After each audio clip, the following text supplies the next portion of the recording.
Welcome to another Learn, Grow, Invest meeting. We are so thankful that you're here and we are happy to see you. Today is a very, very special episode. Before we get into that, let us open in true Learn, Grow, Invest style and welcome the presence of the Lord. Let us pray. Lord, we give you thanks for another day and another opportunity to meet like this, Lord. We give you glory, honor, and praise. And especially today, Lord, we thank you for our women. We thank you for the women of Learn, Grow, Invest, and for the women of this world, Lord.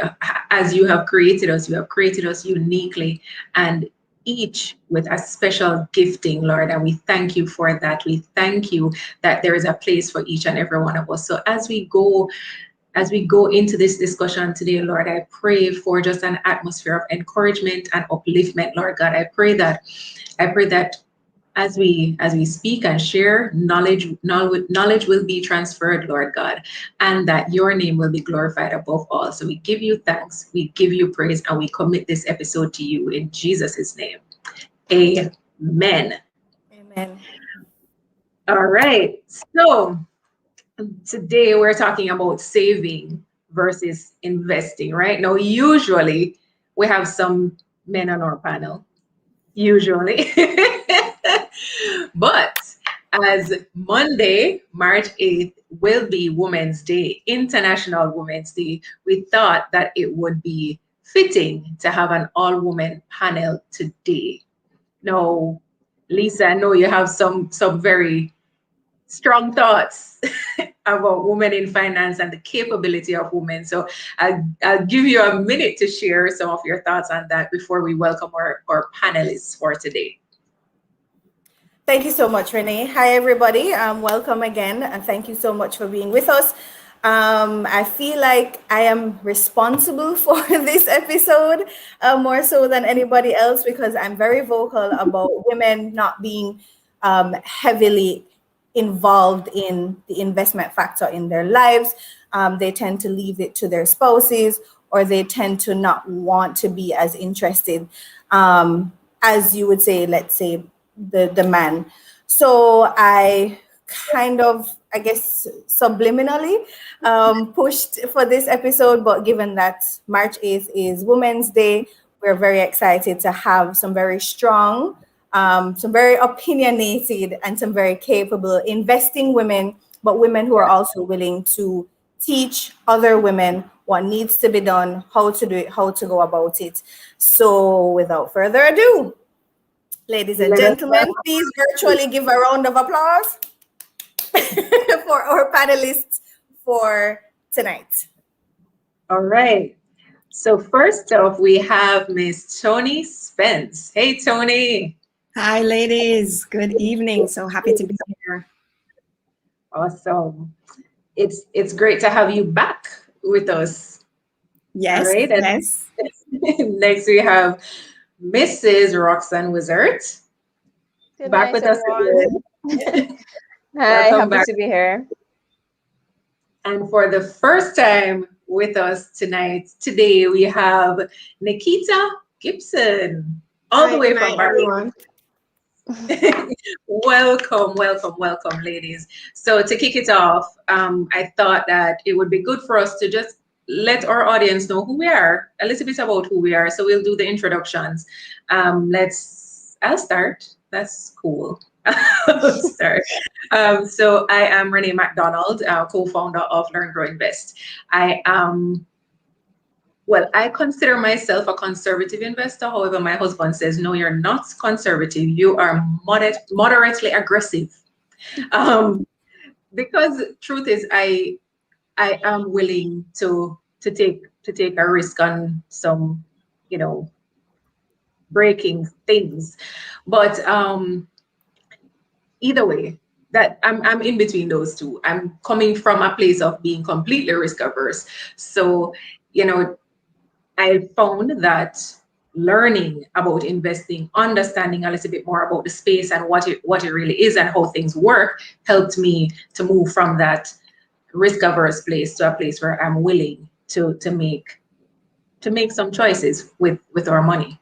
So yeah, that's Me, Lisa. Hi, everybody. My name is Lisa Marie Knight. For those of you who don't know, I am a wealth advisor at one of the prominent brokerage houses. Investment-wise, I think I started by accident a few years ago. You may have heard me speak about it on other channels. Sorry, not on other channels, on other episodes of Learn Grow, how my employer at the time got me involved in this. I do consider myself more risky than not, as I tend to want to be the female who will join the boys. So I will take that chance. Of course, calculated risk is always a good thing, but you have to have an understanding of what you're doing. Oh, and I'm one of the admins of Learn, Grow, Invest. I'm glad you added that. All right. Next up, we have Tony. Hi again, ladies, and to any men that may be joining us, and I do hope that there's some men. I am Tony Spence. By day, I work in the digital payments industry for a global technology company. Prior to that, and really where I grew up corporately was in private wealth management. And I am also one half of Changemakers. I co-founded Changemakers with my sister because we have a shared passion to nurture and inspire personal success in money management, particularly among millennials. And we do that via YouTube and Instagram. So happy to engage with the ladies this evening. Thank you, Tony. Roxanne. Hi, good night again, everyone. By day, I am an assistant manager in pensions administration. I have always pretty much had a foundation in business and investing because that's what I studied in school. And so I've always had a love for it. And through that, I've also specifically found a passion for personal finance. And through that passion, I've now developed my accountable dollar, which focuses on making every dollar count. And that does include making investments. So I'm looking forward to the discussion tonight. Awesome. Thank you, Roxy. And Nikita. Hi, good night again to everyone. I'm the only Barbadian female who's on the call, so big up to Barbados. I am an associate actuary by trade. My background is predominantly in the financial and insurance industries. I'm currently a business executive for an offshore life insurance company here. And my focus currently in my career is working with high net worth individuals across the globe as it relates to finding insurance solutions to build wealth, protect their assets, and more so generational wealth transfers. So my career, my profession has been around numbers and investing and saving, financial advice throughout my entire life. And I am pleased to be here. This is my first time with Learn, Grow, Invest. And I am looking forward to hopefully other sessions with the ladies. I'm a big proponent for financial literacy, particularly educating, empowering, and enabling women and girls. Financial independence as much as possible, but also big up to the gentlemen who would have joined tonight. Appreciate it. Similarly to Tony. And thank you all. And I hope you guys have a good evening. All right. Fantastic, ladies. Thank you so much. All right. So we are ready to jump right into the conversation now, right? Lisa Marie, over to you. Sure. Thank you so much, Renee. All right, ladies. So we're going to kick off the conversation with a topic we've discussed, not at length, but lightly. But what do you feel is the difference between saving and investing? Tony, we'll start with you. Sure. The difference between saving and investing. All right. And I like that we start with a fairly easy one. So saving really is the storing of money that can be accessed quickly, or your priority rather is to access that money quickly, as opposed to investing where the priority is to grow that money at a certain rate of return, and you may have a target rate of return. So I distinguish the goal. I think it's more goal. The difference really lies in what the priorities are, or your goals, what you're trying to achieve. So savings, I like to say the first action in saving is to create an emergency fund. And you're actually just saving the money. You're trying to protect the principal as much as possible. You do want a rate of return that's probably just in line with inflation, because we know, and I hope inflation is not too much of a big economic thing, but money over time, money loses value. So we do need to keep up with inflation, and that's the goal with saving versus investing. You might want much higher rates of return than inflation. So I leave it there for now. Okay, thank you very much. Let's hear what the Mrs. Wizard has to say. I believe in a similar way. For me, I think saving is more a short-term for a short-term goal, whilst investment is for longer-term goals. Because I see where for saving, you want it to be something that, as Tony had mentioned, something that you can easily access.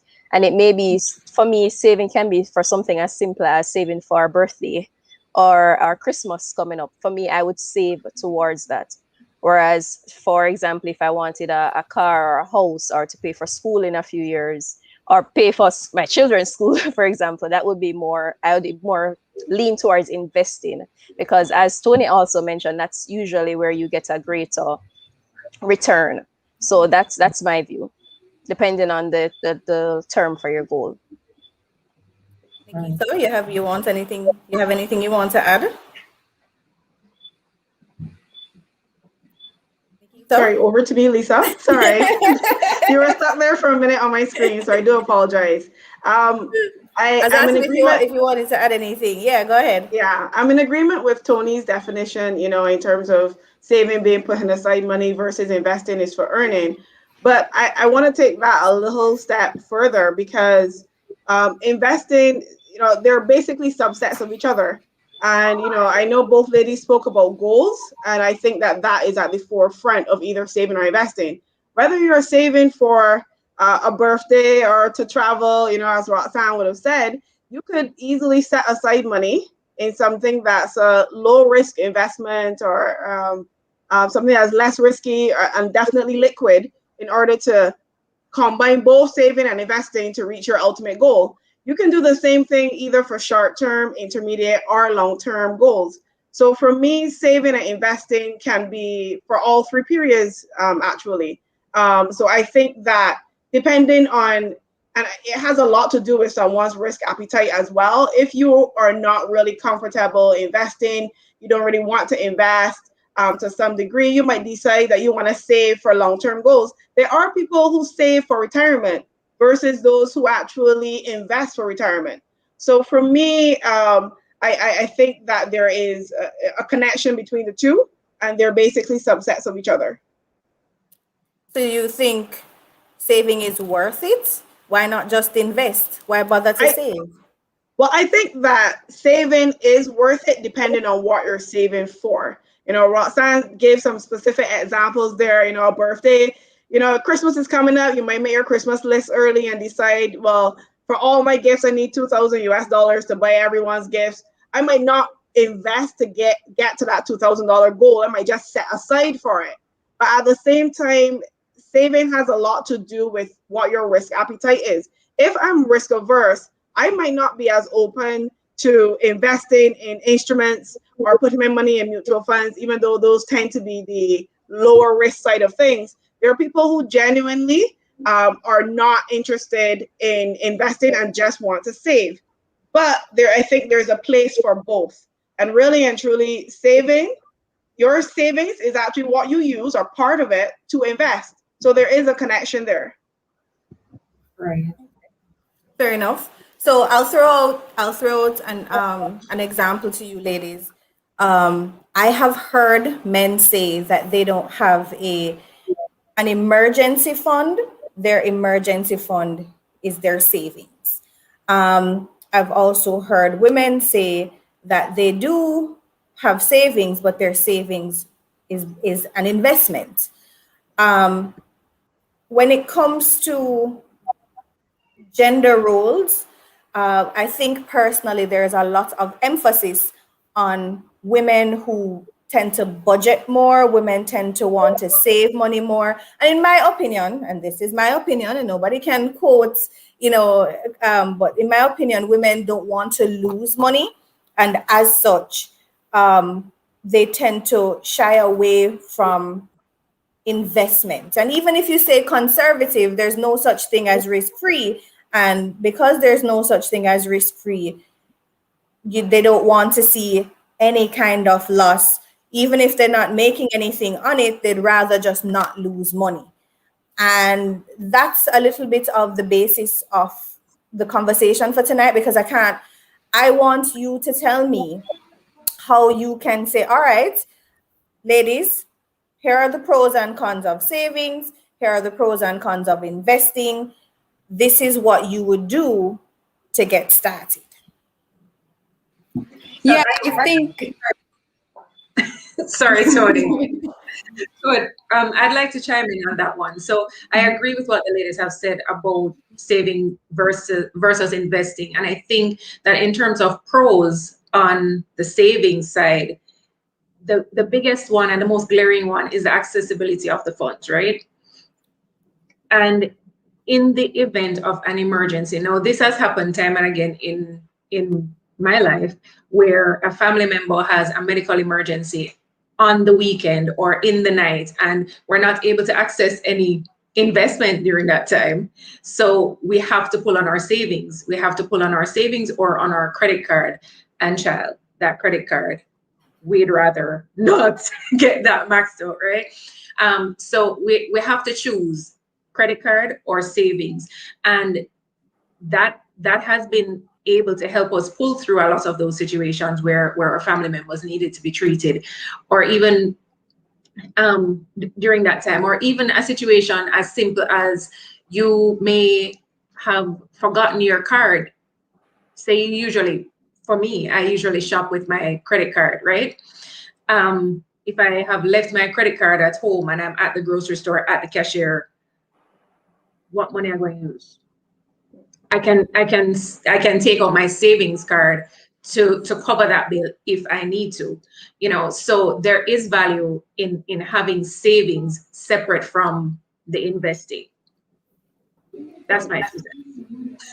Yeah, and I just to add on that point, ladies, because the saving versus investment question is there, and it's a real one, because we find women, and I really hate to generalize for every woman in the world, but for simplicity and ease of this conversation, right? Women tend to save and not invest, or women say that they are investing when what they're really doing is saving.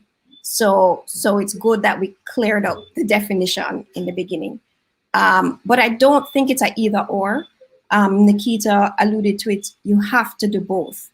And what I think happens is men believe using the credit card for emergencies is a fallback, right? So I think they acknowledge that emergencies will happen, but I think their go-to is, yes, credit, right? Or maybe I'm calling out a Manfred. I don't know.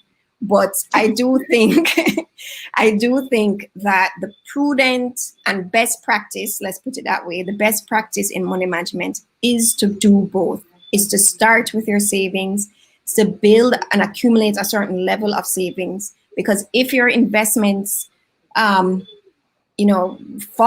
or lose value, there's a significant dip. We've experienced it in my lifetime twice now. You have to have something to fall back on. So if you have no protection, everything, you'll lose everything. So I do think the takeaway is you must do both. And I do believe that women tend to confuse savings, believing that they are investing. And I made that mistake. Let me be really honest. I made that mistake. Even though I was working in finance and I saw investments happening and I knew investments. But I thought I could just keep hoarding away, and then I was going to wake up in 15 years and it was going to be a lot of money. When I did a retirement calculator just online. And I put in all my parameters, and it said for you to, and I put in how much money I wanted to be living on in retirement. And when I saw how much money I needed today to be able to live the way I want to live in retirement, I said, no, sir, something have to change. Something have to change. So that is when I shifted from being a more conservative, risk-averse investor to being moderately aggressive. Renee, we're getting there. But because the reality is, and I heard someone put it this way, you cannot save your way to retirement. The math just doesn't work. It doesn't work. So I think once you accept that, then we can continue on to what you need to do next. But it's something you really have to accept and believe.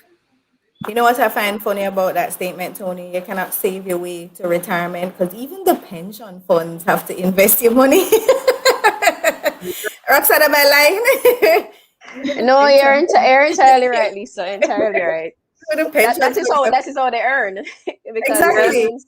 Savings alone will definitely not grow or increase any value for the future. It's savings tend to be, and if we're thinking strictly just savings as it is, a bank account, savings account, it's next to no interest. It's almost 0% interest. So for that to meet your long-term goals and even just inflation alone, there will be no value for that when you want to retire. So yes, the pension funds definitely have to invest.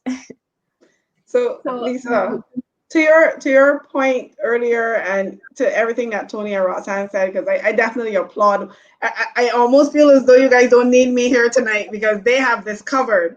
I just wanted to add a couple points, right? Now you spoke about emergency funds. You spoke about women generally being savers rather than investors, especially compared to men, etc. Right? Now, whenever I advising persons or whether it be persons through my Instagram page or friends or family, I always say start with a financial plan. Identify where you are right now today, and then identify what your goals are and what you need to do to get to those goals. And I refer to it as a life season. We all have life seasons, and it's usually based on our age group or generational group, I would say, right? We go through the phase where we're trying to get our first car, that first professional wardrobe, over being a seasoned adult, and then you're going to get your first home, etc. And then you go on to preparing for retirement. The reality is Barbados. The reality is that when it comes to saving and investing, once you identify what those goals are, you will know which one will apply for the goal, right? And you can do both for one goal. You're not limited to just saving for an emergency fund. And I always tell people, an emergency fund can be a combination of both savings and investment. Now, you mentioned an example there, and so did Renee, about having medical emergencies and men saying that they use their savings when it's an emergency. But what you should actually do is set up a savings account that's an emergency fund account. You never touch that account unless it's for an emergency. And your emergency fund does not have to cover the entire expense of the emergency, but it has to help subsidize it. And that's the whole point of it. So you have a savings account for your emergency fund. You can also set up investments that are for an emergency fund as well. But keep in mind that they should be liquid enough that depending on the emergency, you can easily liquidate the portfolio and to use those funds for whatever you need. So I actually encourage persons for an emergency fund to set up both savings and investing, right? For retirement, I always suggest, Tony hit the nail on the head. The truth is that we are not going to retire the way we want to retire simply on savings. So investing is better for retirement.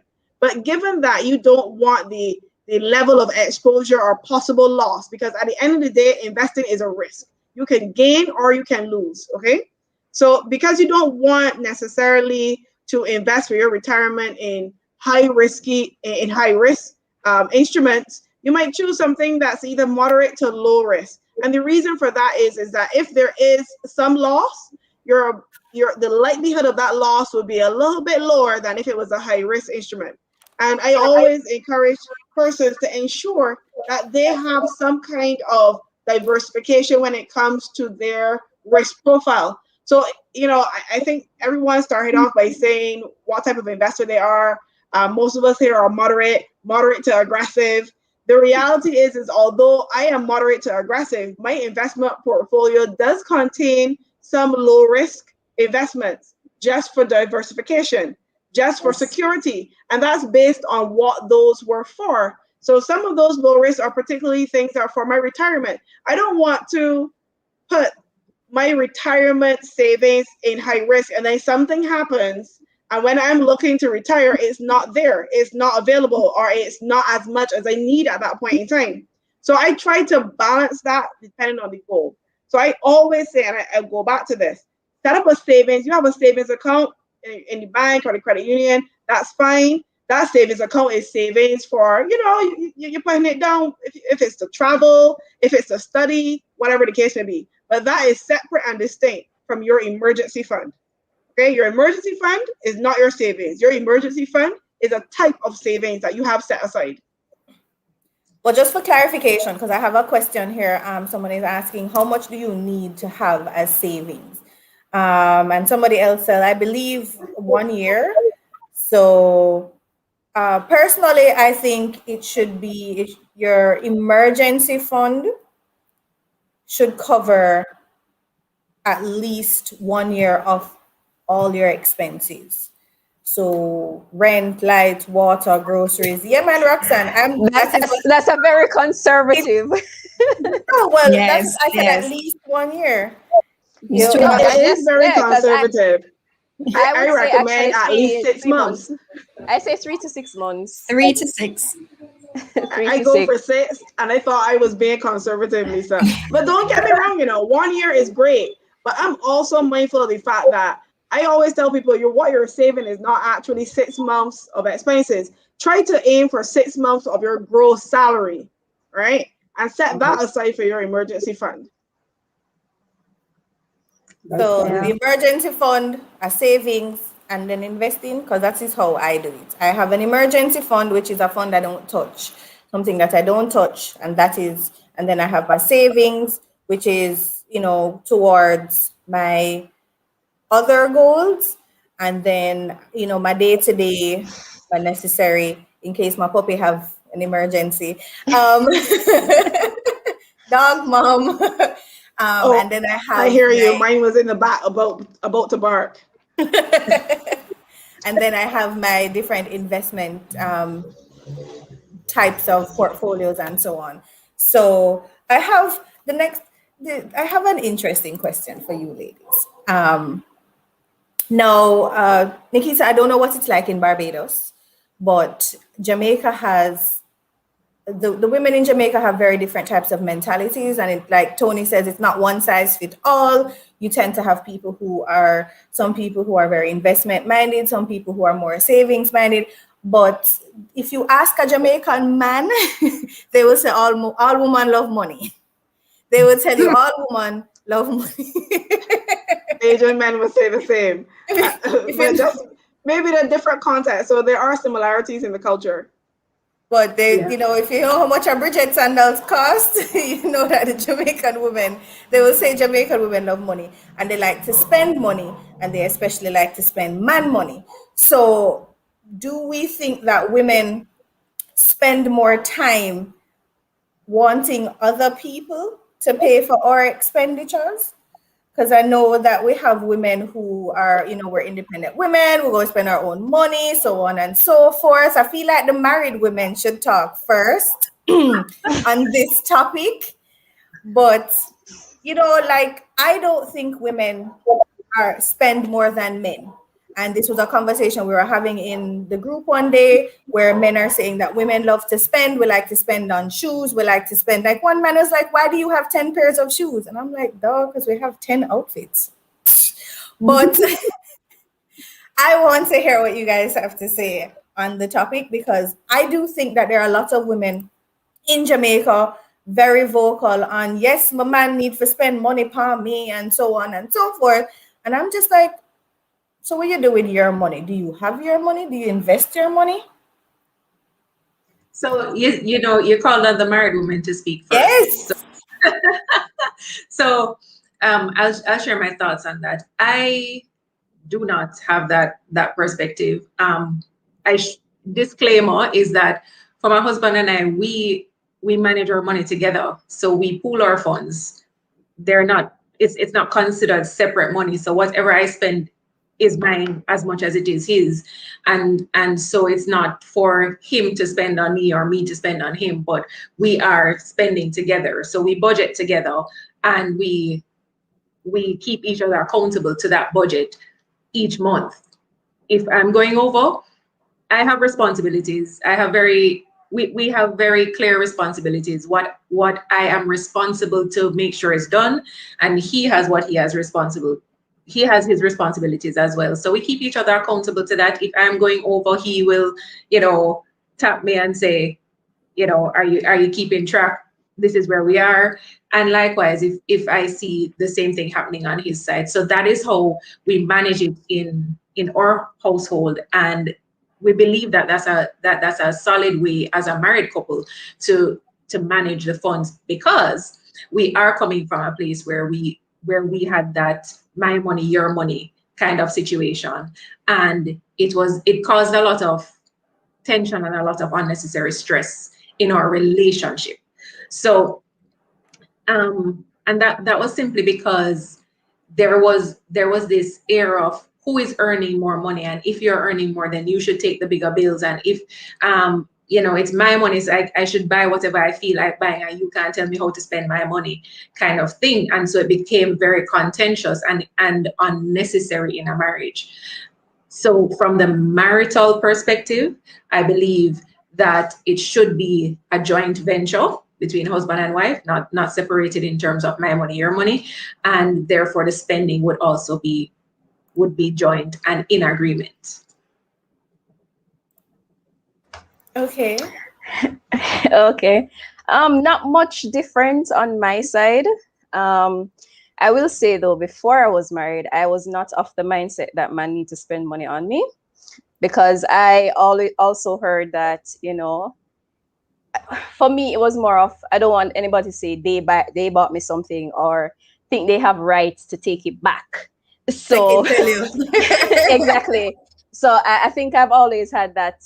I personally don't like to say independent woman, but it was more so not wanting that possibility to occur. So for the most part, I would find ways to spend on myself. So I would always, try to earn. If I want something, I'd save towards it or invest towards it or come up, create a business or something for me to get that thing for myself. Now that I'm married, it's not much different, I would say. So we don't combine it and do a budget like Renee said, but we do have our distinct roles in terms of what we would spend on. And for me, I think about what he's going to spend on for me, because at the end of the day, we're one. So if it's going to cut into his saving or his investing, then I don't necessarily want you to spend it. At the end of the day, it's still going to come back to me. So I also, I'm mindful of what I am still spending, because at the end of the day, not because you may have, you can back me up or we're one, I'm going to just be frivolous and spend everything I earn either. So I think for me, we're on both sides. I just always try to ensure that I'm spending wisely. So it's thinking about each purchase, thinking about how much I'm earning, how much I'm spending, how much I'm saving, how much I'm investing. All of that, it's calculated and thought about for each area. Yeah. So do we think, and this is for the single ladies in the group, do we think women spend more than men overall? I don't think it's a man versus woman thing. I think that women don't think that, but men do. Men think that women are heavy spenders. They think we're so kind of crazy. Let's break this down here a little bit, right? if I were to, Nikita, I don't mean to cut you. I don't mean to cut you, but no, go for for it. anybody in our comments, if you want to ask any questions, if you want us to address a particular point, feel free to respond in the chat, and I'll see how many of those comments I can get into the conversation, because I know we do actually have a few men and they're in here chatting away about how yes, women love spend money, which is why I asked the question. So go ahead. So I really don't think it's a man versus woman thing. I think it's every human has their own needs and their wants, and based on those, they spend accordingly, right? There are times where we go through periods in life where we spend more money on our wants than we do on our needs. And that's, where we hopefully man and woman can rein in and make sure that they budget and financially plan. But whenever I hear that statement, I always go back. I mean, you started this talking about the fact that, in Jamaica, there are women who might say that the man is supposed to buy them things and, take care of them, buy them their gifts, and, make sure that they have their clothes and their shoes and makeup and everything else, right? And we do have some portions of our society that might actually agree to that as well. But this is what I'll say. If I were to have a conversation today with my grandmother, she would tell me that a man is to take care of his wife or his girlfriend. She's from that generation. If I have that conversation with my mom, she's going to say that, a man should be a man, the man of the house, and he takes care of certain things, but a woman should still make sure she has her money, etc. And that's moving from my grandmother's generation to my mother's generation. And now you have my generation, where I personally do not believe that a man needs to manage or service my wants or my needs. I actually think that's what I'm here for. Whatever I want, whatever I need, I'm supposed to service. And that has nothing to do with being married or unmarried. Has nothing to do with being an independent woman or not. That's just about you are a person and you have responsibilities, you have wants, you have needs. You need to work towards those. And I always say that we're moving from that generational view that men have specific roles and men are supposed to buy dinner. They're supposed to, be the ones to pay for the date, pay for the movies, etc. I go out with my partner and I buy dinner sometimes. I buy drinks. Every once in a while, if I go shopping and I buy clothes for myself, I buy clothes for him as well. And he will do the same. But the reality is that I think that the times are changing and you find a lot more women that are actually fending for themselves. And you have to kind of see the link between that and what's happening culturally and what's happening in the workplace. A lot more women have careers now than before. If I have that conversation with my grandmother, she was a corporate lady back then, and the reality is that that's changing over time. A lot more women are in the workplace. They are not necessarily asked or expected to be stay-at-home moms or wives. They're not expected to just keep house, as they say, that old Caribbean saying, be barefoot and pregnant. The reality is that times are changing. So I challenge any man who is still saying that, maybe you should reassess the situation that you are in, because I don't think that in 2021 that women are really doing that. No, I mean, I own my own house. My partner owns his own house, and I have my own car. He has his own car. We sit down, and I think that eventually once we get married, one of the things that we've already sat down and discussed is that we financially plan. We have a plan as a couple, and we also have a financial plan individually. I commend the McDonald's for combining everything. My view on it is that we should be able to sit down, have a together financial plan, our plan, what are our goals as a couple, right? And based on those goals, we set aside the funds that we need to accomplish those goals, whether it is pay bills for the home, take care of kids, whatever the case may be. That is a part of our couple goals and our financial plan. But I still do believe that we should have individual financial plans where we have separate savings and investments. I think that there is a conversation that needs to be had between spouses, and you should be aware of what's going on financially with your spouse at any point in time. And I always tell people that, because if something were to happen to your spouse, their debts are yours. So not knowing what is up with them is a problem. You should always be aware. You should sit down and plan and organize together, and definitely have savings together, investments together, but also have some apart. And that's just me. Well said, Nikita. And can I add, I think what is happening currently is women who are saying, yeah, man must buy this and man must buy that. They are secretly saving and they're probably investing. So they are accumulating their own money and posing to the world. So yes, the man needs to reassess if he's maybe getting taken along for an expensive ride. I feel like you were reading the comments, because we did have a comment that said exactly that the woman, here it is, that that in reality the women most likely have more saved up than the men when they're telling them to buy. I'm not going to lie. I have friends that do that. Corporate working women. And they're just like, yes, the man needs to pay me. He needs to give me money for my hair. He needs to give me money for my nails. And he needs to give me spending money. And what they do with their money is them put away their money, because their money is for them and fee money is for them. So I do know.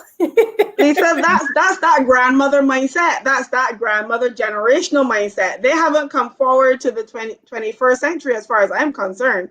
And I mean, at the end of the day, this is my take on it. If a woman decides that a man is supposed to pay for everything for her and she's supposed to set aside her funds, and she finds a man who is willing to accept that, that's at him. And more power to them. Quite honest. Because at the end of the day, if you as a man know that you do not want a woman that you have to take care of, but who will actually build, and I keep bringing this back to my Black sisters and Black brothers, I always say, what you're trying to do as a couple is build an empire. If you are with a woman or with a wife, girlfriend, whomever, who is not trying to build an empire with you, then you need to rethink your strategy, sir. That's it. Don't then just turn around and blame women for wanting what they want. You are facilitating it, but then you're upset at the fact that women want what they want and you're doing it. Really? I mean, let's be realistic here. I mean, yes. I'm speaking to Lisa here now. You're a dog mom, right? If you go outside and you give your dog a steak, your dog is going to eat it. Yes? Good. Your dog is not going to walk away and say, you know what, steak is a little bit too expensive for my mom. I want her to save money. I want her to be okay. Maybe Lisa needs the steak more than I do. The dog is going to eat the steak. So the reality is that men need to step up and stop, and not necessarily complain that women want this and they always have to spend this money. Sir, your money is in your name, yes? So make that assessment for yourself and decide if you want to have a partner and and just not a woman in your life. And I feel like this is a conversation that always comes up when it comes to women and money, etc. Now, we are here today to talk about women learning, growing, and investing, and particularly saving. So for me, whenever we want to kind of shift the narrative about women always want and women always put aside their money and expect men to do everything for them, no, we can have a separate YouTube for relationship conversations if you want. But the reality is that you get what you choose to have in a partner. If what you have is not what you want, then move on. And that goes for both men and women. That's my perspective. That's right. Well said, Nikita. Very well said. So we do have a question that's taking us a little bit back to what we were discussing before. Lisa, I'll give you a minute.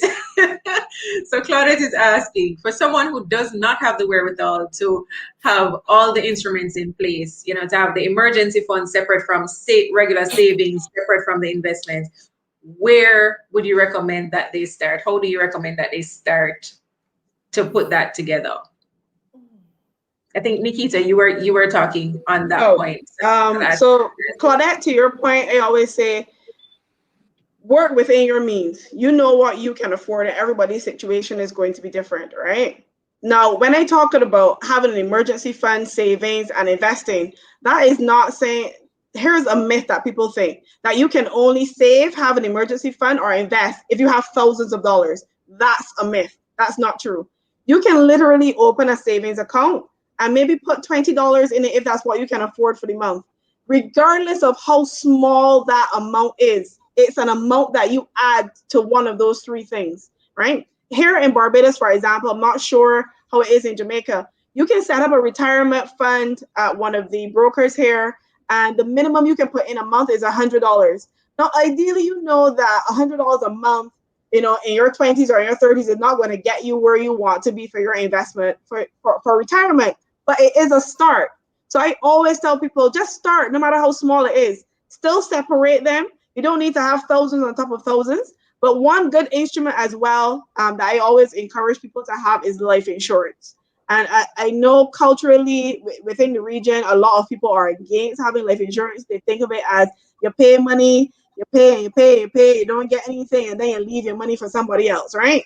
Well, there is a slightly different concept to that. And I always encourage people, especially young people and young women, to get an endowment life insurance, which is one that gives a payout if you die to a beneficiary, but it also gives a payout to you if you live. And it's perfect for retirement planning. You can purchase an endowment at age 65. So if you're 30 now, you purchase a 65 endowment. And between 30 and age 65, you pay your premiums. And if you live, you get that money. And that money is a nice nest egg to add to a retirement fund. And you can consider that retirement and investing all at once, because obviously the premiums you're putting in, what you get in your payout is going to be more than the premiums. So you have to find ways of doing it.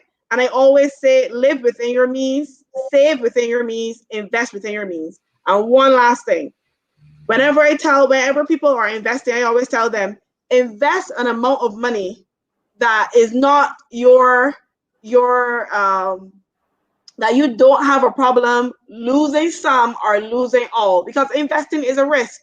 So if you know that all you have in savings set aside is $5,000, you don't have anything more than that, then don't invest all $5,000 at this time, because it is a risk. What if something happens and you lose the $5,000? That knocks out all of your savings. But just maybe invest a little bit. A crumb here adds up at the end of the day. Yeah, and just to emphasize what you're saying, Nikita, in case anybody missed it, when she said live within your means, it means live according to a budget. I find I get that question a lot too, like I don't have enough money to start saving, investing. And you don't need a lot, but you do need something. So if your expenses, when you might take your expenses and minus it from your income and you have zero or a negative number, then you need to reevaluate either your income or your expenses. So you either need to reduce your expenses, live downsize, so in some way, or find ways. Sorry. Go minimalist. Go minimalist, or find some way to make additional income. But what we're talking about in terms of saving and investing is when you take your living expenses less your income, you need to have something left. And whatever amount that is, $10, $100 in Jamaica, $1,000, you need to build the discipline of putting it away and doing something with it until, and I think I saw this in a comment, you will grow, you will get momentum from just doing it at that small scale. You will get momentum till you will start finding more ways to invest and go from there. Absolutely. Absolutely. Thanks, Tony. So we have another question. What's typically included in an individual's savings plan or versus the couple's goals plan? I can't answer that one, so that's all you, Nikita. Okay, I'm sorry. I put that one out into the atmosphere, didn't I? So a couple's plan can consist of things such as, if you have kids, the college fund for the children, because that's a goal for both parents to make sure the children go to university, they have access to education. So that is an example of a together goal, as you put it, right? As an individual goal, I might, for example, decide I want to have a mummy tuck after I have the last kid. I'm going to start saving from now to set aside for that. That's just one very, very superficial example of an individual goal. But it could also be setting aside additional investments, because my husband and I might not have the same risk appetite. And that's something to remember there, keep in mind as well. So I might be willing to do something a little bit more risky than he is. And then therefore it gives me a little bit of leeway and a little bit of room for my savings to kind of get more involved or more aggressive when it comes to individual investing or saving. So when it comes to couple goals, I always say the expenses that are split between the two of you, the mortgage, the cars, the children, your retirement together, those are things that you probably want to save together and come up with a plan for together. Everything else outside of that, you could always do separately. And again, I say is if we have a different risk appetite, we might decide to do separate investments to allow each person the freedom, to invest in what they want to invest in. Yes, and I'm glad that you actually had mentioned it, because that is another approach that as counselors we do share that with the couples who we're counseling as they prepare for marriage. That is another approach, and it is a well practiced and well established approach to managing funds as a couple. You can decide on those things, the household management things, the bills, for instance, your electricity bill, your internet bill, stuff like that. Those come from the pooled budget, the joint funds, the joint account, and you can still have your individual accounts, his account, her account, and you have what you spend for your specific things. If you want to invest your portion, go ahead and invest it. If you want to go and spend it on something, you spend it, but that is also an established approach to money management as a couple versus the approach that I had shared earlier, which is just combining everything, the pooled up approach where everything is combined and you spend from just one joint account. There is a relationship coach that I follow on social media, and she says the best thing to do for all couples is to have his account, her account, a joint account that all the household savings come from, a joint account for investments, and then your individual investment accounts. So that way, if it is that your joint household account is just for paying the rent and the lights and the water, and if you want to then go ahead a step further and have a joint savings account separate, that would have you saving for vacation and saving for, your emergency fund together, you can do that, because what that then does is allow, because you don't always find that two people are on the exact same page when it comes to investing and savings, and relationships are hard, right? Like they're hard. So it's easier to have, that discussion in the beginning, where you can be like, okay, we can spend this much on, groceries, but we're aiming for a vacation trip in Dubai or Bora Bora, and this is what we're going to each contribute to that monthly.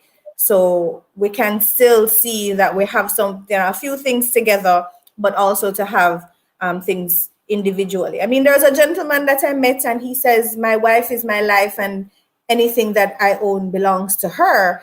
And I thought that was the most beautiful statement in life.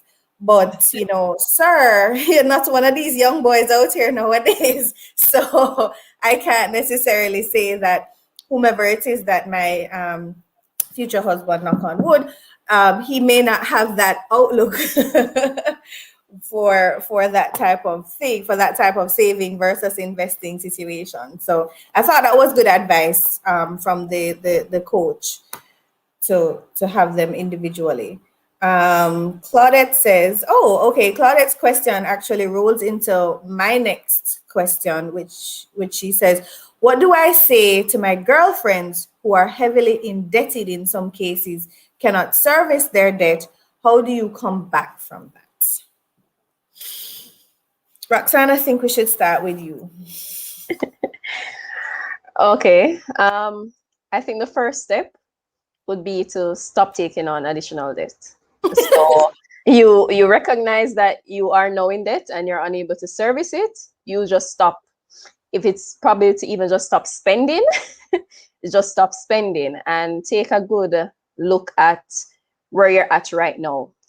If you have any money at all, and if you are getting an income, record that. Then take a look at all of the bills and decide that, okay, I don't want this to be my life or to be my end. I'm going to tackle one at a time. Now, and there are several approaches to doing so. I personally believe in not paying bank extra money that they don't need. They're already rich and making billions in profits. They don't need any more money from me. So I would say tackle the one that has the highest interest first. That's my personal belief. So it's first to just not take on any more debt. Borrowing money to pay a debt is not wise. So it's just now to assess how you're spending and to decide not to spend any further to create more debt for yourself. And then if it's so I also saw somebody mention that we're queen of side hustles. If it's that you will then need to do something on the side. I know we all have a skill. We all have a skill. I know personally I could be here. I've never done it for money, but that could be something that I could consider doing if I'm in such a position. So think of what you can do. I know they say women like to cook or tend to be great chefs. We can bake or cook or buy something in bulk and resell it. Anything for a side hustle to get that additional income now. And then, as I've mentioned, pay down the debt one at a time. It may seem overwhelming to say if you have like maybe 5 credit cards, you have a unsecured loan or a car loan and all these things. You may want to think to pay down a little bit on each, but you may find that since you're already, not paying it or not servicing them, if you start with the highest interest one, you can focus on paying that one. Put all the extra income that you can. You can maybe make minimum payments to the others, but I'd say focus on clearing that high interest one first, so that's at least one down. So when that one is gone, you then have more money to put towards the others. But I think the biggest decision when you're in such a position is to ensure that you don't take on additional debt. I think that's just the biggest thing at that point, that you have to decide, I'm not going to take on any more debt. I personally hate debts. I have to say it was a struggle to get a car loan because I just don't believe in giving banks extra money. I don't. And I personally don't believe in a vehicle being an asset. But yeah, that's another discussion. But yeah, I just say in this situation, just try not to take on any more debt and pay them. You also don't want to not pay them, because then that's other pressure and emotional stress that can be on, people knocking down your door, probably being locked up, whatever the case may be, so it's not to not service them, but it's to take the necessary steps to move towards paying them off. That's what I would say. I will say this though, while I agree with you, Roxy, in terms of not taking debt to pay another debt, sometimes in some situations that may be the only way out that someone might see, right? In the case of having a very high interest loan that continues to rack up interest because the person does not have enough income to cover that, to pay the debt, to pay the loan each month. It continues to increase in the interest amounts and all of that. It may be a good idea to do a debt consolidation if it is that you have multiple debts and you're just not able to get there. If you can do a debt consolidation loan that is at a lower interest rate than the ones that you had previously, then that may be a solution, a possible solution for you, but it is something that is to be undertaken with great care, and not just a oh, let me take one loan to cover another loan, and you continue in the cycle. The debt consolidation loan to bring down your monthly payments, it has to be done in collaboration with other things in order to better manage your finances overall.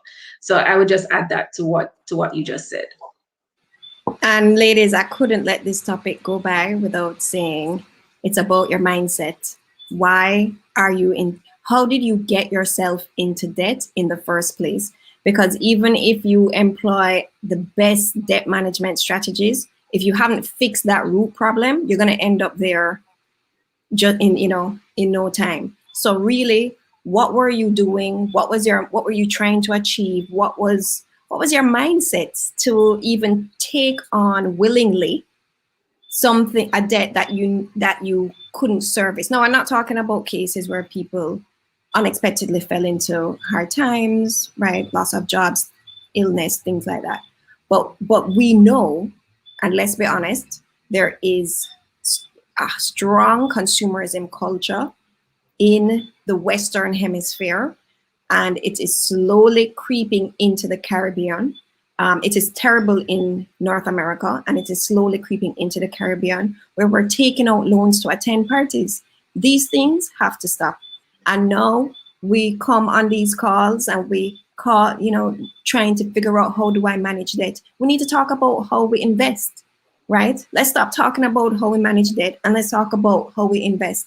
Because there are a lot of schools of thought. So there's a traditional Dave Ramsey, school that says pay down everything first, pay off every loan, every bill. Once you are totally cash rich, then you can start investing. And there's another school of thought that says if you have $10, take $5 and pay the debt, and take the other $5 and invest it, so that you can generate some return on that money to pay off the debt. Like we don't have enough time to sacrifice. So I'm not sure. I do think that depends on your particular case, but I did want to throw it out there that I do think sometimes we focus too much on debt management and not enough on investment strategies to lift the income side of the equation. I think that literally there's not much left for me to say, because every time I thought, okay, I'll add that point, either Renee or Tony got to it. Roxanne hit some really powerful ones there. But honestly, when it comes to that, the ladies are spot on. Mindset is definitely in there. How did you get there in the first place? And I'm so glad that Tony brought that up, because one of the things I don't think we realize when it comes to money matters is how it affects us mentally. You don't realize how stressed out, how depressed you can become, or how mentally disengaged you can become when you are in financial difficulties, right? I always tell people, I actually posted on my page yesterday, is it that you're trying to build wealth, or is it that you're trying to build stability and peace of mind? Those are two different things, right? Everybody wants to be a millionaire, right? Let's be real that everyone wants to be a millionaire.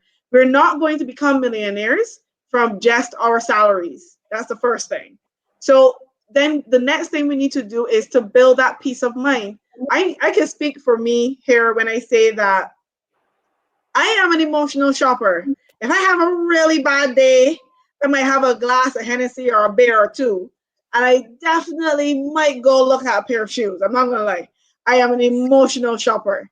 But what I got into the habit of doing, for example, knowing that that's my personality and knowing that that's where my weakness is, that's my weakness, Tony. What I would do is that I would, have a bad day. I would go online. I will find a store.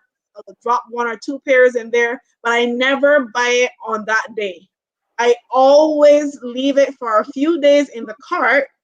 And then after a few days, there are many times I go back to the cart, like, I don't really need these. I'll just take these out now, Yeah. And I'm feeling much better. That's one of the ways that I cope, and I make sure that I don't find myself in debt. And, for what Roxanne said, I definitely the higher interest rate is always the first one you pay off. And for most people, that's usually credit cards. I don't know what the rate is in Jamaica, but in Barbados, credit cards are 23%.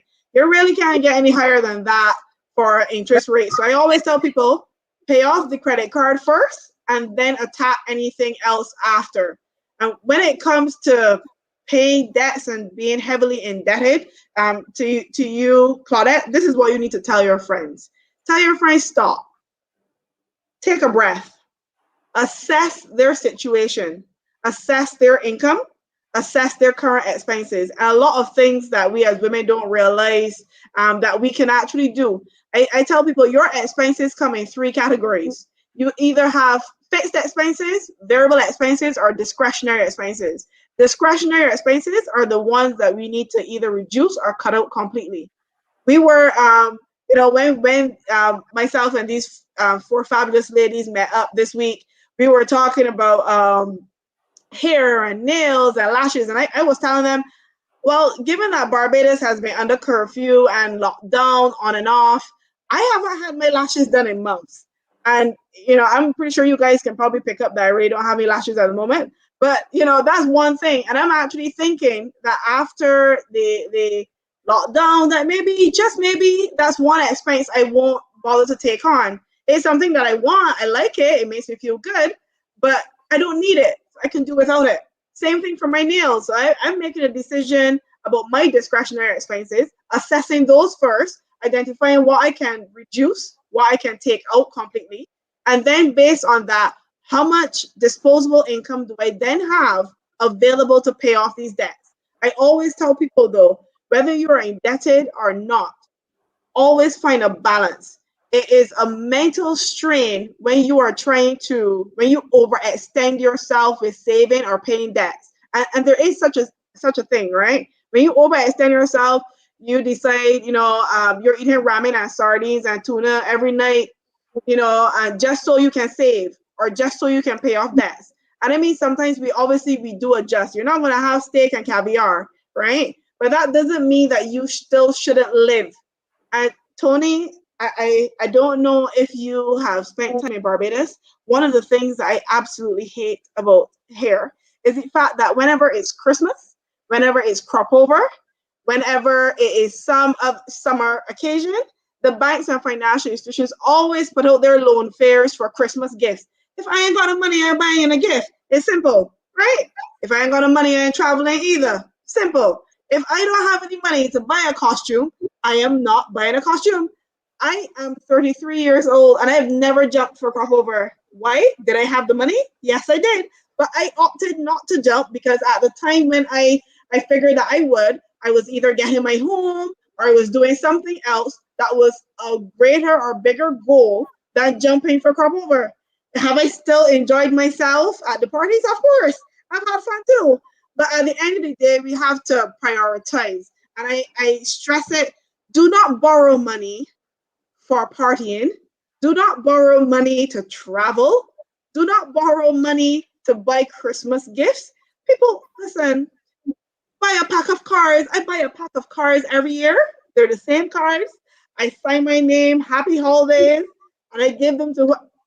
And you know what? It's the thought that counts, okay? Just saying. Okay, so can I add my 2 cents to this? Because I'm seeing a couple of people say that debt consolidation is wonderful, and yes, definitely pay the highest interest rate first. Definitely revise yourself, Claudette. Tell your friends, tell everybody that before they can even start paying any kind of money, they need to address what kind of spender they are, what kind of saver, quote unquote, or what kind of investor. You have to have some kind of financial mindset, or else you're going to fall right back into it. But one of the things that a lawyer friend of mine shared with me once is that if you debt consolidate, you are actually marking against your credit score, because they're not actually going to just like eliminate it all together. What they're doing is they're going to just mark it as unpaid, but it's actually going to be paid by another institution, and then you overall pay one lower rate. So it still goes against you and your credit score, the same one. So if in the future you decide you want to take out another loan, or if in the future you decide you want to buy a house or a car or so on, you will see that negative against your credit score. As well as another factor to consider if you are trying to pay off your debt is there is something online called an amortization calculator. That can help you as well. If you don't understand how to use one, feel free to reach out to somebody who can assist you. But if you pay lump sums towards your principal, that reduces your payment on the interest rates, and you will therefore be taking chunks off of the end result for the debt. So if you pay, and if you don't have, it doesn't, by lump sum, I don't necessarily mean you have to pay, $100,000. You can literally go in and pay, and you can do this with any debts. You can do this with an NHT loan. You can do this with a credit card, and it's obviously not just for women. You can pay chunks towards the principal, and they're not going to tell you this, obviously. Some institutions will say that there's a penalty for early repayment. There's a penalty for paying your debt, but if you compare the penalty, it's usually less than the interest rate. So pay the penalty and just move on, and just pay towards it to help that reducing amount. I have a friend that wanted to pay his car loan, just pay one big lump sum, and I said to him, the figure that they're giving you includes all of their interest. So you may need to look at what you would actually pay at this moment, at this, today, what that lump sum would be, and that is obviously less than what the end result that the bank would give you. So such a good point, because I think you mentioned that some institutions might charge a penalty for paying the lump sum on the principal. Others just require notice. So they may require you to tell them 3 months in advance that you're going to come and pay a lump sum. But whatever it is, that's such a solid point, and I'm glad that you raised it. Whatever the criteria is, it's important to find out from the institution and to be very direct, very clear that when you're paying this lump sum, you're paying to the principal. Correct. And yes, you have to let them know, because they'll just apply it towards the loan, and they'll just you have to make. And if you can request an updated statement for your loan, so that you can see the reduction and the inclusion of the cash, the injection of cash, because they will just apply it, because to them it's neither here nor there. They're trying to make money, and I don't blame them. And like Nikita said, don't fall for the loan fairs, the loan sales. That's what they call them here, the loan sales. Who has sales on loans? Don't do it. Don't do it. I like the free offers. Yeah, exactly. 0 down for 6 months. Listen, I like pretty things as much as the next girl. I'd love to go jump in with Nikita in Crapova. But I don't know if I may have the money, but it's not financially feasible right now. The FOMO in Jamaica is ridiculous. The fear of missing out is amazing. Just put it on social media. Just turn it off. I've turned off the notifications off my social media, thanks to Tony and her minimalist challenge. I have turned off the notification, so I realize I'm not picking up my phone as much. The dopamine, trying to get, oh my God, somebody messaged me. I don't have that. And I go into it and I go, I haven't touched this app all day. So it really is your mindset. So debt, it's all debt, the savings, the investing, all of it is interconnected. All of it is interconnected. It's really about you as an individual. Somebody's asking, how relevant is credit score here in Jamaica? Go and ask NCB. I'll just say very relevant. It is. It's very relevant if you want a house loan, if you're trying to get to buy a car, if you have bad debt previously and you are now trying to get a loan for something more serious. Because you may have taken out a loan in your 20s to start a business and you just said, sure, I'm not paying NCB no money. But now that you're in your 30s or your 40s and you want to buy a house, they're just like, yeah, we're not going to give you all of that money. We're only going to give you 30%, 50%. We're just not going to give you it at all, because you obviously pay you pay badly. So yeah, it's something that it's actually very, very serious in Jamaica. Lisa, to Or add to that, they might not. It's not just about them not giving you all the money. They might give you part of the money, but the interest rate that you're going to pay is going to be higher than High, someone yeah, with good credit. So that's the yeah. other thing that people always tend to forget. So let's say mortgage rates are 4%. They might give you the money, but they might charge you 6% or 7% simply because you are a higher risk than the average person who has good debt.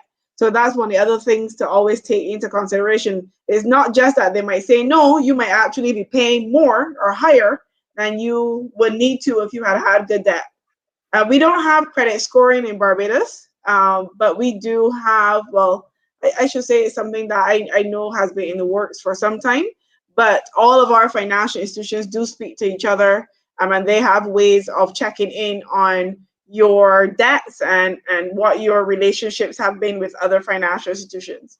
But there isn't quite a scoring mechanism as yet.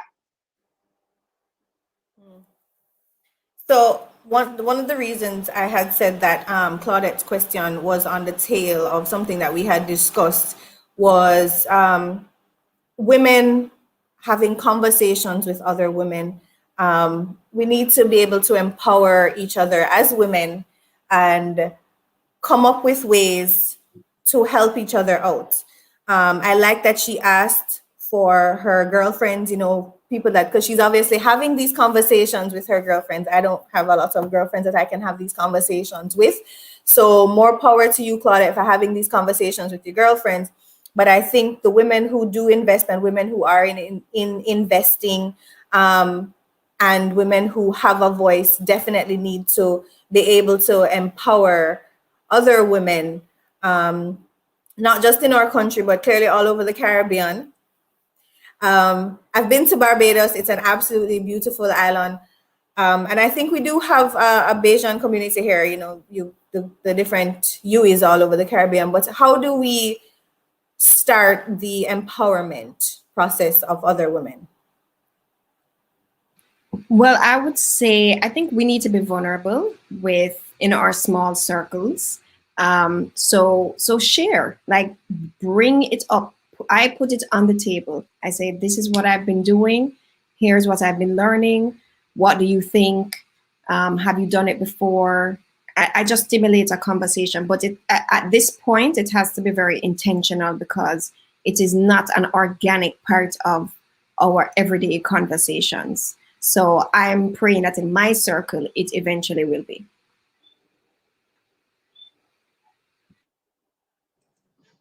Absolutely. Go ahead, Amen to Vicky. that.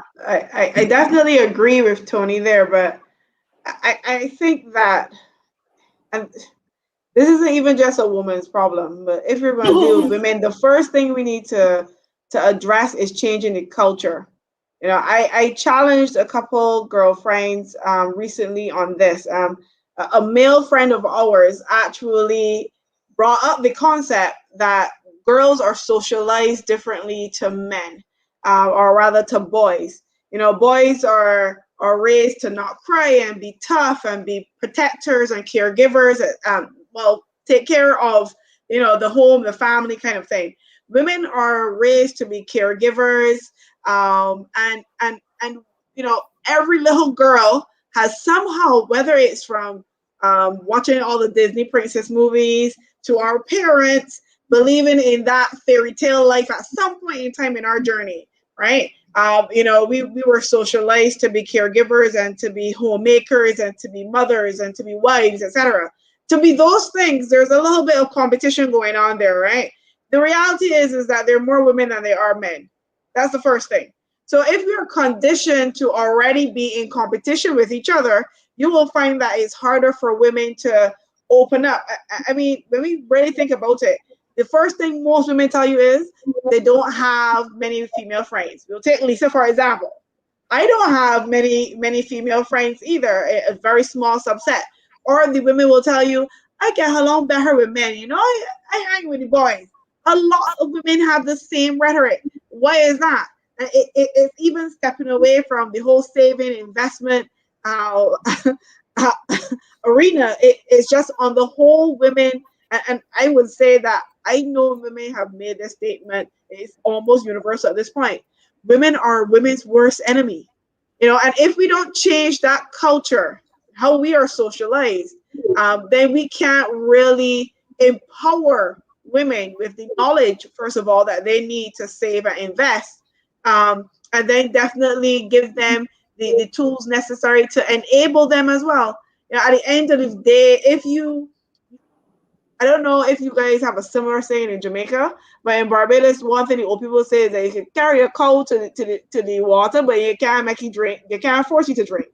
And the reality is that if you have women who are not even willing to trust other women, to let them in their space in the first place, you're not going to find people who are going to openly talk about finances.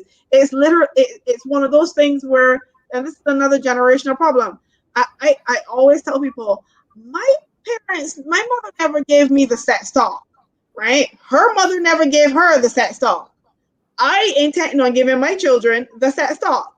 It's a case where that's a topic that generationally was a hush hush, hush tones, dear lady, that's not something that we will talk about, kind of thing. And the same thing applies to money. People talk about money in hush tones. People don't want to share their information. People don't want to say, I'm struggling. People don't want to say, I need help. People don't want to say, well, look, I found a good investment. Maybe it's something that could work for you guys. And then when you add the element to how women were socialized to that, that's why I think that we have a problem there in terms of empowering women. We need to fix that first and then move on to enabling, educating, and empowering women. That's my view. Fully agree with you, Nikita. I think that it starts from the social problem. It starts with the socializing and the social issues and the mentality that we have been raised with, and just this continuous competitive culture that is being stoked. And it's important for us, especially now that more and more persons are realizing that this is a problem. It is important for us now to change the narrative, to change the rhetoric, and to start seeing and acknowledging the good in other women, in each other, and seeking that first, seeking to find what is good, what is positive, what is pleasant about this person, as opposed to, I don't like her because, or my spirit not take her, or whatever, whatever ridiculous excuse we use to say we're going to write off someone. And usually the truth is that we do that because we are threatened by the person. We feel like they are stronger than us in some way, or they are better at something than we are. But why is that a problem? We all have a place. We all are gifted and talented in some way. Run your race. Stay focused on what it is that you are meant to do. You have a purpose. You specifically have a purpose that nobody else can fulfill. So does the other woman. So encourage her along her journey. Help her along the way as she is pursuing her purpose, and others will help you along the way as you pursue yours. And then also, I think that the other thing, Claudette raised it, is just the importance of being transparent. It goes back to what you said, Nikita, about us building trust, because when we trust each other, then we'll be willing to be transparent with each other. Oftentimes, the transparency, sometimes the transparency can go one way, and when only one person in the relationship is being open and vulnerable, that leads to hurt, and then walls are built and persons are like, nope, I'm not going to trust another woman again because this one hurt me, and I'm expecting the next one to do the same thing. And so there are many levels and layers to it, because there is healing that is needed. There is healing on an individual level that is needed. And if we don't acknowledge that we're hurting, then it's difficult to acknowledge that we need healing. And when that healing does come, then we're much more capable of acknowledging, empowering, and encouraging other women around us. I'm sorry, I got a little passionate. Yes. Now, you see, now I have a slightly different view. I do agree with you that it's generational and that there's some things are not taught in the home, finance, sex, just a lot of things that people don't try to teach their children. But in my opinion, the concept of women not helping women don't know if I personally think it has a lot to do with Black people and how Black women are socialized, but not in the concept of we're socialized to have attitude. And a lot of us, I call it the Black girl on the playground mentality. You come out and it's everybody must play my game and everybody needs to come do this, and your neck ringing around and you're snapping and everybody, no, I don't want to play that game right now. And you come and you say, but a girl they licked me, and you're ready to start, and it is something that you recognize that you're not even doing it as an adult, you're still doing it, and you come in and you go, no, so who she think she'll talk to? And it took me years, and I'm not even going to lie, it took me years to realize that I had no genuine reason to be like that. And there are a lot of women that don't have that. They have no genuine reason other than we're a Black woman and we have attitude. And for some women, yes, it is seen as, oh, she's a this and she's a that. And, for other women, it's really them just being assertive, but it comes across as something else. And sometimes the two get mixed up. You're not really having attitude. You're just standing up for yourself. But a lot of the times, one woman says something to another, and then it turns into a, what you know about my business, what you know about my life, what you know about my man, da, da, da, da, da, da. And you're really not trying to be like that. But sometimes you are, there are women. So it really does depend. And I think that the issue is that we need to look at ourselves and take a step back with the pride. Like, take little advice, no girl. Like, you can't just, somebody try to help you. But we also need to not try tell you, like Roxanne had mentioned earlier, because I have relatives where, you borrow socks from them in 2009 and you hear about it. And, them give you little advice and you hear about it. So there's a Black woman mentality that I think a lot of us need to be self-aware enough that it is affecting your finances. It may be even affecting your relationship, but it is also affecting your ability to be friends with other women and to be able to be empowered by other women and to empower other women. I went to a seminar once. It was a woman empowerment seminar. And I went and I was so excited, and I was telling my coworkers about it. And not where I work now, but where I was previously. And everybody was like, so it's just a bunch of women talking about them problems. So how that's empowering? And I'm just like, the mere fact alone that some of them were talking about some personal, deep, dark, private secrets, what used to happen to them on a nightly basis, and they were able to come and say that in public, would inspire me to say, you know what, I can get over my issues as well. And so we need to start on a simple level, and you may not be able to reach all your friends, but we need to start with ourselves. We need to recognize that, hey, we may be the problem. Why don't I have female friends? Do I have an attitude? Am I too much? I personally know I'm overbearing. I personally know that not everybody, my mother always used to say that I'm a love him or leave him kind of girl. People either love me or they don't, because I am a lot to deal with. And I have to accept that. Not everybody going to like your personality, but you can't be upset because of it. You can't have an attitude because of it. You need to look internally. And then once you realize, hey, I know little information. Let me see if my friend wants a little help. But it's not going to come organically until we all overlook or look past or ingrained or taught. Maybe not be ingrained. It may just be taught. Pride.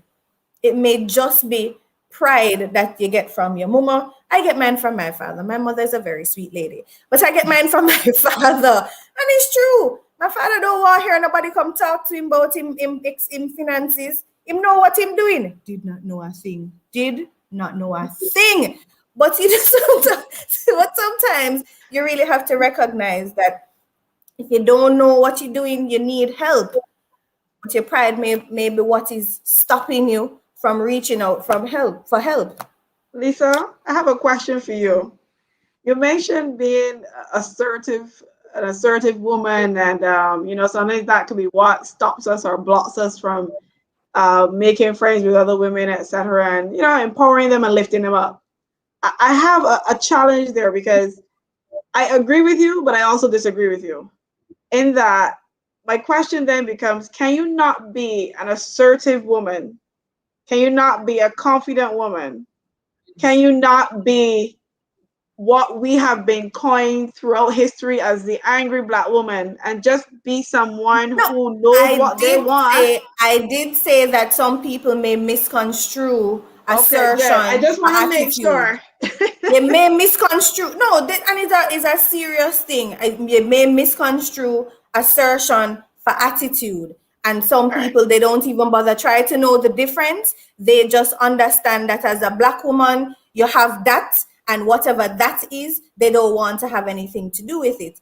I've worked in environments where women have said to me that because they're female in a male-dominated environment, they try to not get vocal about things that are offensive. And I say, yeah, but you can't accept sexism and harassment just because you don't want to ruffle any feathers.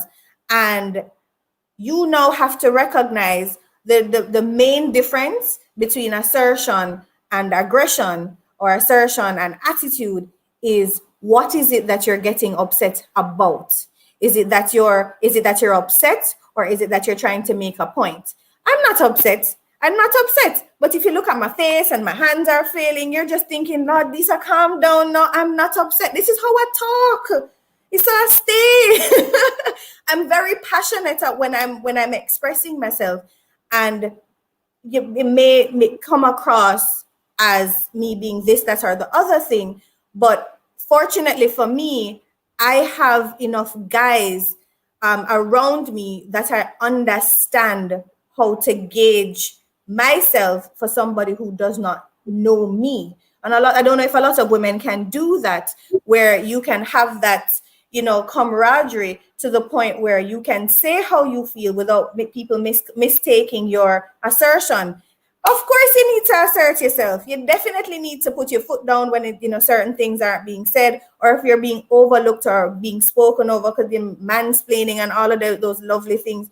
But as a female, you definitely need to recognize self-wise whether or not you are being aggressive or whether or not you're being assertive, because they are different.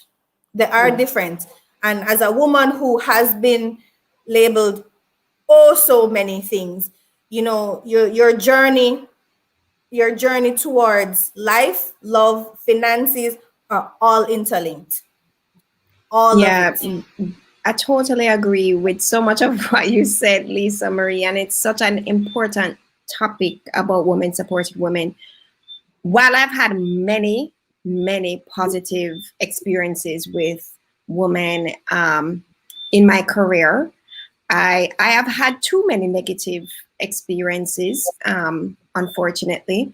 And may I venture to say, I'd not really thought of the race element, but I have to say in all of those negative scenarios, it was in a Black dominated arena, unfortunately. And I think there were generational issues as well, right? So more senior, mature women feeling, I don't know, threatened or whatever by me being younger. But I also think it goes back to, we have like a scarcity mindset. We feel like there's not enough, like the pie is fixed. So when you are stepping on my slice, where I have been watering this slice for 10 years and I know the managers and I know this, and if you come in, it's a little young, whatever, and you step on my slice, like you are trying to knock me off the slice. It felt like that's what they thought was happening. And I believe that the pie is ever expanding. And in fact, it's always expanding because you need to come and add new value to the pie, right? So you add something new. If you come and try to replicate something that everybody else is doing, then yeah, you're going to be fighting over the same thing. But I think we generally have a scarcity mindset, both with spouses, dating and all of that. We feel like it's a few of them, so I have to fight with you. Frankly, there are 8 billion people in the world. And if he's not in Kingston, Jamaica, he may be elsewhere. And there are ways to get there. So I think once we take, and I agree with you, Lisa, we need to take personal responsibility, personal accountability. Check yourself first. And do that check. Like, am I operating from a place of fear, from a place of feeling that my little area is under threat? And once you can admit that to yourself, then we can probably move forward into a more healthy conversation. Absolutely. Yeah, definitely.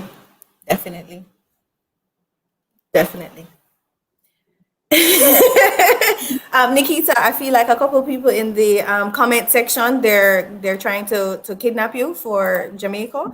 Like they're gonna keep you for. I have my own Bridgets, and I'm always willing to come to Jamaica. Just so it's clear. She's coming as soon as lockdown lifts. I'm a foodie, so I will be in Jamaica. That's not a problem. I absolutely love it there. It's beautiful. I love the culture. The culture is fantastic. So that's not a problem. We can talk. Well, I know we're going to be. Go ahead, Renee. I was just saying to our audience that we're about to wrap up. So if there are any other burning questions for us, please drop them in the chat so we can respond to them before we go. Well, let me just say that this was very fun for me. You guys really hit home with a couple of topics, a couple of points. So thank you very, very much. I definitely enjoyed the conversation. I hope that everybody else did too. I think we have a question. Oh no, not a question, just a comment. That we're operating in a cycle, a generational cycle. Yes, that some persons don't realize that they are in fact in a cycle of generational poverty, which is very true. Oh, that's a heavy topic. Yeah. That is a heavy topic. We don't have time for that to open that one up. But forums like this, it is going to break that down. So I don't think in 50 years we shouldn't be seeing that issue anymore, because we're breaking down walls just by having this conversation right now, because everyone here has a community outside of this. So it's all about education. It's all about sharing. It's all about raising. Scarcity also exists in information. And I'm convinced Wall Street thrives off of that scarcity of information. This whole system is designed to let a few people feel like they have a secret that nobody else has. And once we break down those myths, we expose that secret and share openly, then those cycles can break. I definitely agree with that, Tony. That's what I was about to add, to say, with the internet and information being shared more, I do believe that cycle will break. I think that's what it has been, is that for most of our parents and persons before us, they didn't know half of the things that we know now, and they didn't have access to this information. I mean, almost everybody has a smartphone. So the mere fact that exists gives us access to that information. And as you mentioned, us having this conversation here will get more persons to at least think about it for themselves. And then when you get to think about it for yourselves, it will definitely spill over into your life, because it can't be that you are now making these changes for yourself. And persons, you may not even have to say it, persons will see it and they'll ask, I may notice this, or how do you do this? How did you? And, the conversation can get started through there. So I think with forums like these and just internet, the information will get there. And once persons have the information, they will be able to use it. And people, please teach your kids about finance, teach your kids about starting savings accounts, teach your kids about investing, teach your kids. It's how you're gonna break the cycle. Don't do the thing that my mother did with me, where you don't talk about money. There's nothing wrong with talking about money. The love of money is the root of all evil, not money itself, because it's something that we actually need. So if it's something that you currently need in modern society, it's something that we need to discuss. Discuss as much as possible. So any closing remarks from you ladies? I know Roxanne just shared hers. Nikita. I think the generational wealth thing is quite critical. Now is a good conversation to have. I agree with you, Lisa, on that point. The only thing that I'll add there is that people think that the only thing you can give to your children is passing on money, when you die.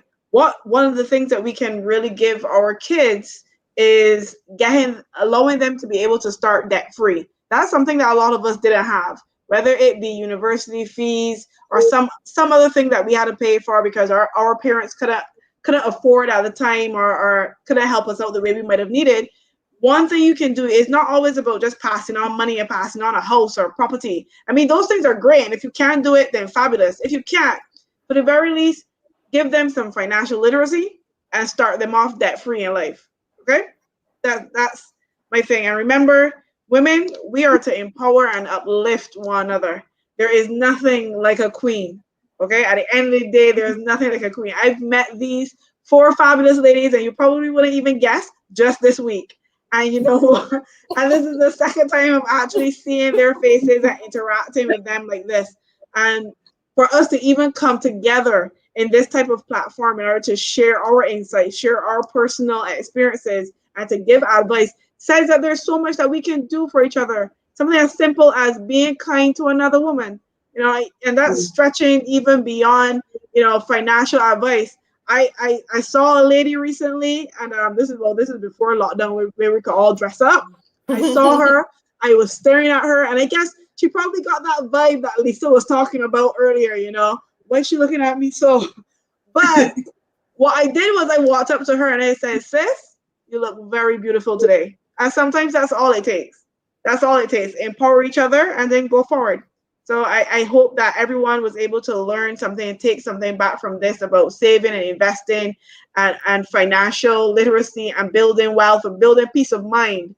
So I hope that everyone who viewed enjoys. That's it. Share your social media handle, Nikita. Tell everybody where they can. I'm sorry.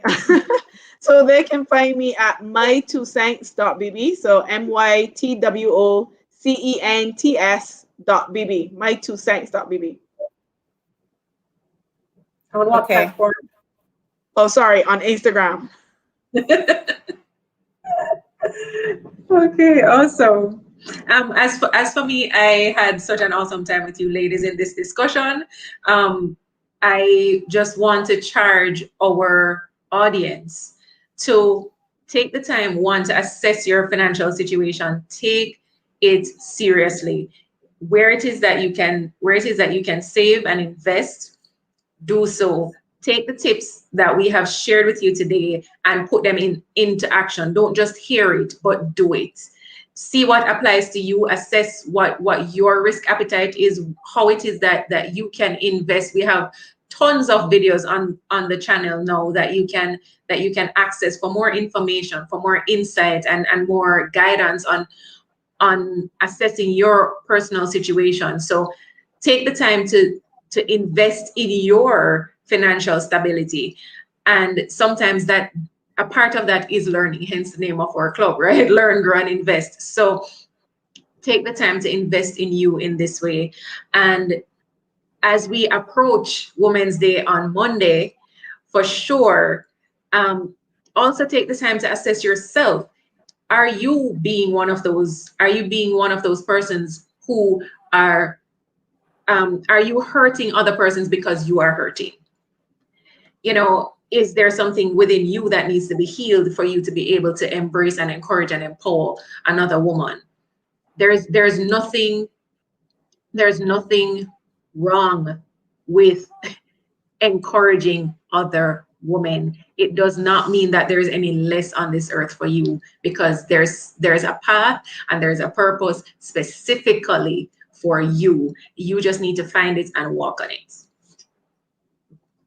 That's it for me. Well, thank you guys so much. Thanks everybody for watching. Please like, share, and subscribe. I'm going to suggest that we resend this out to everybody on Monday, since Monday is actually officially Women's Day. Yes. Ladies, thank you so very, very much. It has been an absolute pleasure. I see a couple people calling for part 2. Yes. So that that should be fun if we decide to do one. But thank you so much. Have a wonderful weekend, a wonderful evening, and enjoy your Women's Day. Fantastic. Bye, guys.